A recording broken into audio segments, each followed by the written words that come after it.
संबंधित कुछ महत्वपूर्ण क्वेश्चन देखेंगे, जैसे कि 200 रुपए के नए नोट के पीछे किसका चित्र अंकित है। इस प्रकार के जितने भी क्वेश्चन आपसे एग्जाम में पूछे जा सकते हैं, आज हम उन सभी को देखेंगे। तो इसलिए वीडियो को पूरा देखते रहिए। और अगर आप हमारी वीडियो पहली बार देख रहे हैं तो हमारे चैनल को जरूर सब्सक्राइब करें, साथ ही उसके साइड में बेल आइकन जरूर दबा दें ताकि आप आने वाली सभी वीडियो को देख सकें। तो चलिए आज का वीडियो शुरू करते हैं। आज का हमारा पहला क्वेश्चन है, 50 रुपए के नए नोट के पिछले हिस्से पर किसकी तस्वीर छापी गई है। देखिए जितने भी क्वेश्चन मैं आपके लिए इस वीडियो में लेकर आया हूँ करेंसी से संबंधित और कुछ क्वेश्चन करंट अफेयर्स के भी हैं। तो अगर आपको उनमें से किसी का भी आंसर पता है तो हमें कमेंट में बता सकते हैं। तो यहाँ पे इसका राइट आंसर ऑप्शन बी हो जाएगा, हम्पी। आपको ध्यान रखना है जो इस समय पर नया नोट आया हुआ है 50 रुपए का, उसके पिछले हिस्से पर हम्पी की तस्वीर छपी है। अब आपको ध्यान रखना है कि हम्पी क्या है। देखिए जो हिस्ट्री में विजयनगर साम्राज्य था तो उसकी राजधानी हुआ करती थी हम्पी। और अगर हम बात करें कि हम्पी वर्तमान में कहाँ पर है तो आपको ध्यान रखना है ये कर्नाटक राज्य में स्थित है। और देखिए आपको यहाँ से एक पॉइंट और ध्यान रखना है, जो इस समय पर 50 रुपए का नया नोट है इसका आकार यानी कि इसकी लंबाई चौड़ाई कितनी है, आपको ये भी ध्यान रखनी है। अगर हम बात करें इसकी चौड़ाई की तो 66 मिलीमीटर इसकी चौड़ाई है। और अगर हम बात करें इसकी लंबाई की तो 135 मिलीमीटर इसकी लंबाई है। तो आपको ध्यान रखना है ये मिलीमीटर में है। चलिए नेक्स्ट क्वेश्चन देखते हैं। क्वेश्चन नंबर 2 है, 100 रुपए के नए नोट पर पीछे की ओर किसकी आकृति छपी है। देखिए इससे पहले क्वेश्चन में हम बात कर चुके हैं 50 रुपए के नोट की, तो उस पर हम्पी की तस्वीर है। इस क्वेश्चन में 100 रुपए के नोट पर बताना है किसकी आकृति छपी है।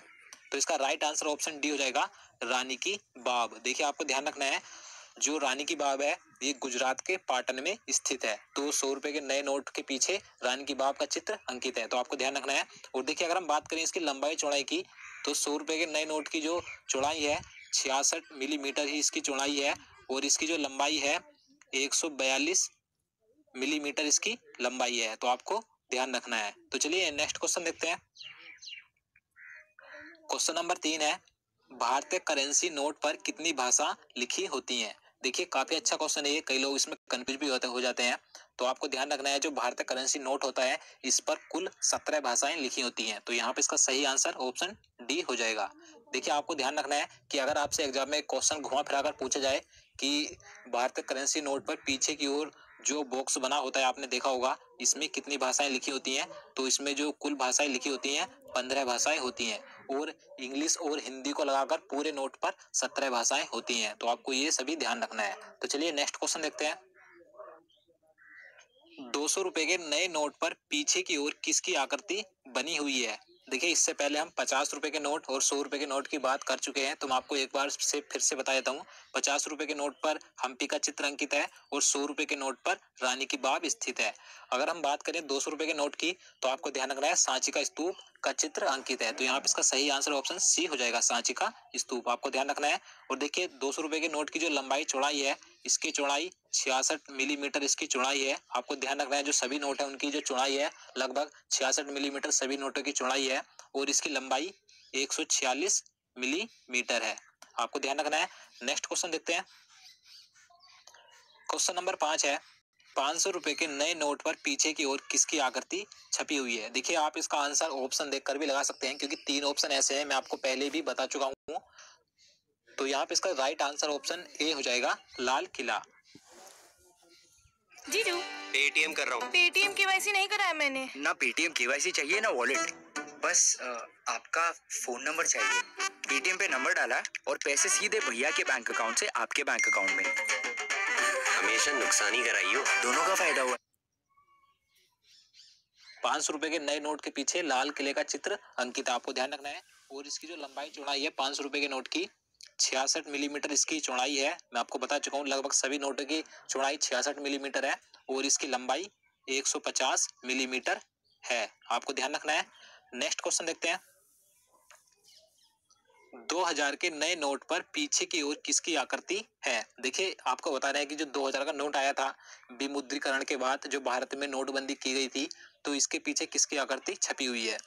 तो इसका सही आंसर ऑप्शन बी हो जाएगा, मंगलयान। आपको जरूर ध्यान रखना है, मंगलयान छपा हुआ है। देखिए ये question railway group D exam में पूछा जा चुका है, तो आपको जरूर ध्यान रखना है। और अगर हम बात करें इसकी लंबाई चौड़ाई की तो 66 मिलीमीटर इसकी चौड़ाई है और इसकी लंबाई सबसे ज्यादा है सभी नोटों से, 166 मिलीमीटर इसकी लंबाई है। चलिए नेक्स्ट क्वेश्चन देखते हैं। क्वेश्चन नंबर 7 है, मुद्रा आपूर्ति किसके द्वारा नियंत्रित की जाती है? देखिए काफी अच्छा क्वेश्चन है ये। तो इसका यहाँ पर सही आंसर ऑप्शन सी हो जाएगा, भारतीय रिजर्व बैंक। यहाँ पर भारतीय है, भारतीय रिजर्व बैंक यानी आरबीआई के द्वारा मुद्रा आपूर्ति नियंत्रित की जाती है, आपको ध्यान रखना है। नेक्स्ट क्वेश्चन देखते हैं, भारत में नेशनल स्टॉक एक्सचेंज का मुख्यालय कहाँ स्थित है? देखिए ये क्वेश्चन भी काफी महत्वपूर्ण है, क्योंकि ये क्वेश्चन भी एग्जाम में कई बार पूछा जाता है, तो आपको पता है तो आप इसका आंसर लगा सकते हैं। तो इसका राइट आंसर ऑप्शन डी हो जाएगा, मुंबई। जो भारत में नेशनल स्टॉक एक्सचेंज का मुख्यालय है मुंबई में स्थित, आपको ध्यान रखना है। और अगर हम बात करें इसकी स्थापना कब की गई थी, तो आपको ध्यान रखना है 1992 में इसकी स्थापना की गई थी। चलिए नेक्स्ट क्वेश्चन देखते हैं। क्वेश्चन नंबर 9 है, भारत में पहली बार बैंकों का राष्ट्रीयकरण कब हुआ था? तो इसका राइट आंसर ऑप्शन बी हो जाएगा 1969। आपको ध्यान रखना है 19 जुलाई 1969 को भारत में पहली बार बैंकों का राष्ट्रीयकरण किया गया था, और पहली बार 14 बैंकों का राष्ट्रीयकरण किया गया था, आपको ध्यान रखना है। नेक्स्ट क्वेश्चन देखते हैं। क्वेश्चन नंबर 10 है, वर्तमान में आरबीआई के नए गवर्नर कौन है? देखिए ये क्वेश्चन मैं आपको पहले भी करंट अफेयर्स के माध्यम से बता चुका हूं, तो आपको पता होगा। तो इसका राइट आंसर ऑप्शन बी हो जाएगा, शक्तिकांत दास। ये आरबीआई के नए गवर्नर बने हैं वर्तमान में, आपको जरूर ध्यान रखना है। नेक्स्ट क्वेश्चन देखते हैं, वर्तमान में भारत में कुल कितने उच्च न्यायालय हैं? तो यहाँ पे इसका सही आंसर ऑप्शन ए हो जाएगा 25। देखिए आपको ध्यान रखना है कि इस समय पर वर्तमान में भारत में जो उच्च न्यायालयों की संख्या है 25 है, तो आपको जरूर ध्यान रखना है। और देखिए जो 25वां उच्च न्यायालय बना है, आंध्र प्रदेश उच्च न्यायालय 25वां उच्च न्यायालय बना है, आपको ध्यान रखना है। और देखिए 1 जनवरी 2019 से पहले आंध्र प्रदेश और तेलंगाना का जो उच्च न्यायालय हुआ करता था, हैदराबाद हुआ करता था, आपको ध्यान रखना है। और देखिए आंध्र प्रदेश का अलग हो गया है और तेलंगाना का अलग हो गया है। आंध्र प्रदेश का आंध्र प्रदेश उच्च न्यायालय है और तेलंगाना का हैदराबाद उच्च न्यायालय है, आपको ध्यान रखना है। और देखिए जो आंध्र प्रदेश के मुख्य न्यायाधीश बनाए गए हैं सीबी प्रवीण कुमार है, और तेलंगाना के मुख्य न्यायाधीश बी राधाकृष्णन है। और देखिए आंध्र प्रदेश की राजधानी अमरावती है और तेलंगाना की राजधानी हैदराबाद है, आपको ये सभी बातें ध्यान रखनी है। चलिए नेक्स्ट क्वेश्चन देखते हैं। क्वेश्चन नंबर 12 है, केंद्रीय सूचना आयोग के नए मुख्य सूचना आयुक्त कौन बने हैं? देखिए काफी महत्वपूर्ण क्वेश्चन है, करंट अफेयर्स का क्वेश्चन है, तो यहाँ पे इसका सही आंसर ऑप्शन बी हो जाएगा, सुधीर भार्गव। ये नए सूचना आयुक्त बने हैं, आपको जरूर ध्यान रखना है। और देखिए इन्होंने किसका स्थान लिया है, आपको ध्यान रखना है, आर के माथुर का इन्होंने स्थान लिया है। और इन्हें जो शपथ दिलाई गई है राष्ट्रपति रामनाथ कोविंद जी के द्वारा इन्हें शपथ दिलाई गई है, आपको ध्यान रखना है। नेक्स्ट क्वेश्चन देखते हैं, भारत द्वारा G20 शिखर सम्मेलन का आयोजन किस वर्ष किया जाएगा? तो इसका राइट आंसर ऑप्शन डी हो जाएगा 2022। देखिए 2022 में भारत में G20 शिखर सम्मेलन का आयोजन किया जाएगा, आपको जरूर ध्यान रखना है। और देखिए अगर हम बात करें 2018 की, कि 2018 में कहां पर किया गया था, आपको ध्यान रखना है ब्यूनस आयर्स में किया गया था, अर्जेंटीना की राजधानी में। चलिए नेक्स्ट क्वेश्चन देखते हैं। क्वेश्चन नंबर 14 है, 2019 में गणतंत्र दिवस समारोह में भारत के मुख्य अतिथि कौन होंगे? तो इसका राइट आंसर ऑप्शन ए हो जाएगा, दक्षिण अफ्रीका के राष्ट्रपति। आपको ध्यान रखना है 2019 में गणतंत्र दिवस यानी कि 26 जनवरी को जो भारत के मुख्य अतिथि होंगे दक्षिण अफ्रीका के राष्ट्रपति होंगे, जिनका नाम सिरिल रामाफोसा है, आपको ध्यान रखना है। नेक्स्ट क्वेश्चन देखते हैं, हाल ही में ओपेक की 175वीं बैठक कहां संपन्न हुई? तो यहाँ पे इसका राइट आंसर ऑप्शन डी हो जाएगा, ऑस्ट्रिया। देखिए अभी हाल ही में ऑस्ट्रिया देश में ओपेक की 175वीं बैठक संपन्न हुई है, आपको ध्यान रखना है। देखिए आप सोच रहे होंगे कि ओपेक क्या है, मैं आपको इसके बारे में बता देता हूँ। देखिए जो ओपेक है, मैं यहाँ पर लिख देता हूँ, OPEC, ओपेक।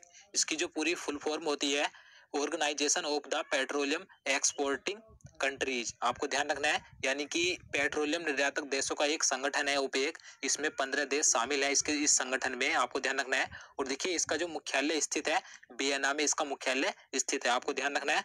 तो चलिए नेक्स्ट क्वेश्चन देखते हैं। क्वेश्चन नंबर 16 है, हाल ही में सबसे तेज 25 अंतरराष्ट्रीय टेस्ट शतक लगाने वाले भारतीय बल्लेबाज कौन बने हैं? तो इसका राइट आंसर ऑप्शन बी हो जाएगा, विराट कोहली। देखिए भारत की ओर से अंतरराष्ट्रीय टेस्ट क्रिकेट में सबसे तेज 25 शतक लगाने वाले खिलाड़ी विराट कोहली बन गए हैं, आपको ध्यान रखना है। अब देखिए अगर हम बात करें भारत की ओर से दूसरे नंबर पर कौन से खिलाड़ी हैं, आपको ध्यान रखना है सचिन तेंदुलकर हैं, जिन्होंने 130 पारियों में 25 शतक लगाए थे, और विराट कोहली ने सिर्फ 127 पारी में 25 शतक लगाए हैं, आपको ध्यान रखना है। और देखिए अगर हम बात करें पूरे विश्व में कि पहले स्थान पर कौन है, तो आपको ध्यान रखना है ऑस्ट्रेलिया के सर ब्रैडमैन थे, जिन्होंने 68 पारियों में 25 शतक लगाए थे। चलिए नेक्स्ट क्वेश्चन देखते हैं।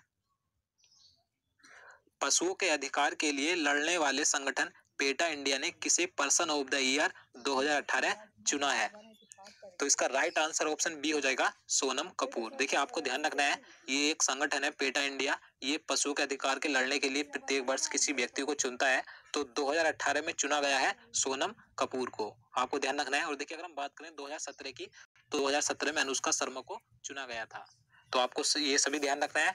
नेक्स्ट क्वेश्चन देखते हैं। क्वेश्चन नंबर 18 है, प्रधानमंत्री नरेंद्र मोदी जी ने किस राज्य में देश के सबसे लंबे रेल रोड पुल बोगी बील का उद्घाटन किया। देखिए काफी महत्वपूर्ण क्वेश्चन है ये भी, तो यहाँ पर इसका सही आंसर ऑप्शन बी हो जाएगा, असम राज्य में किया गया है, आपको ध्यान रखना है। नेक्स्ट क्वेश्चन देखते हैं। राष्ट्रीय उपभोक्ता दिवस 2018 का विषय क्या था, तो देखिए सबसे पहले आपको पता होना चाहिए राष्ट्रीय उपभोक्ता दिवस कब मनाया जाता है, तो आपको ध्यान रखना है प्रत्येक वर्ष 24 दिसंबर को राष्ट्रीय उपभोक्ता दिवस मनाया जाता है। और इस क्वेश्चन में पूछा गया है कि 2018 जब राष्ट्रीय उपभोक्ता दिवस मनाया गया था तो उसका विषय क्या रखा गया था, तो यहाँ पे इसका सही आंसर ऑप्शन ए हो जाएगा उपभोक्ता शिकायतों के समयबद्ध निपटान करना, ये 2018 का विषय था, तो आपको ध्यान रखना है। नेक्स्ट क्वेश्चन देखते हैं।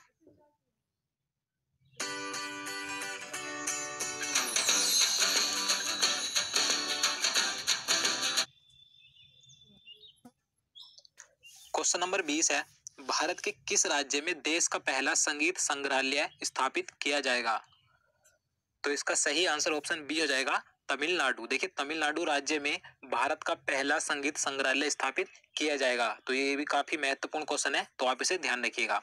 तो दोस्तों आज के लिए इतना ही, उम्मीद करता हूँ आपको वीडियो पसंद आया होगा। अगर आपको वीडियो अच्छा लगा हो तो वीडियो को लाइक जरूर करना और हमारे चैनल को भी जरूर सब्सक्राइब